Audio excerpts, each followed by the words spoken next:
I am sincere about getting the relationship right. And one of the things that is going on now is China is beginning to change some of the rules of the game in terms of trade and other issues. And so one of the things we talked about, for example, is that they're now talking about making sure that no one in the Chinese government can use a Western cell phone, those kinds of things. And so really what this trip was about, it was less about containing China. I don't want to contain China. I just want to make sure we have a relationship with China that is on the up and up, squared away. Everybody knows what it's all about. And one of the ways you do that is you make sure that we are talking about the same things. And I think that one of the things we've done, I've tried to do, and I've talked with a number of my staff about this for the last, 6 months, is we have an opportunity to strengthen alliances around the world to maintain stability. That's what this trip was all about. Having India cooperate much more with the United States, be closer with the United States, Vietnam being closer with the United States. It's not about containing China. It's about having a stable base in the Indo-Pacific. Out and the bottom up.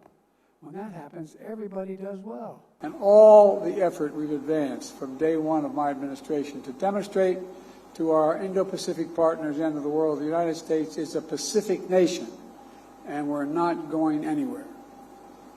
And I've talked with a number of my staff about this for the last 6 months. We're not looking to decouple from China. What I'm not going to do is I'm not going to sell China material that would enhance their capacity to make more nuclear weapons, to engage in defense activities that are contrary to what is viewed as most people think was a positive development in the region. And but we're not trying to hurt China. Road to disaster here, as we have. And so it seems that if we have the economic capacity, I think that Prime Minister Xi has some difficulties right now. All countries end up with difficulties, and he has some economic difficulties he's working his way through. I want to see China succeed economically, but I want to see him succeed by the rules. Figure out what to do about the particular crisis we're having now. I met with his number 2 person here in India today. So it's not like there's a crisis if I don't personally speak to him. It'd be better if I did. But I think, look, this is not a criticism. It's an observation. He has his hands full right now. He has overwhelming unemployment with his youth. One of the major economic tenets of his plan isn't working at all right now. I'm not happy for that, but it's not working. So he's trying to figure out, I suspect, I don't know, just like I would, trying to figure out what to do about the particular crisis we're having now. But I don't think it's a crisis relating to conflict between China and the United States. As a matter of fact, I think it's less likely to cause that kind of conflict.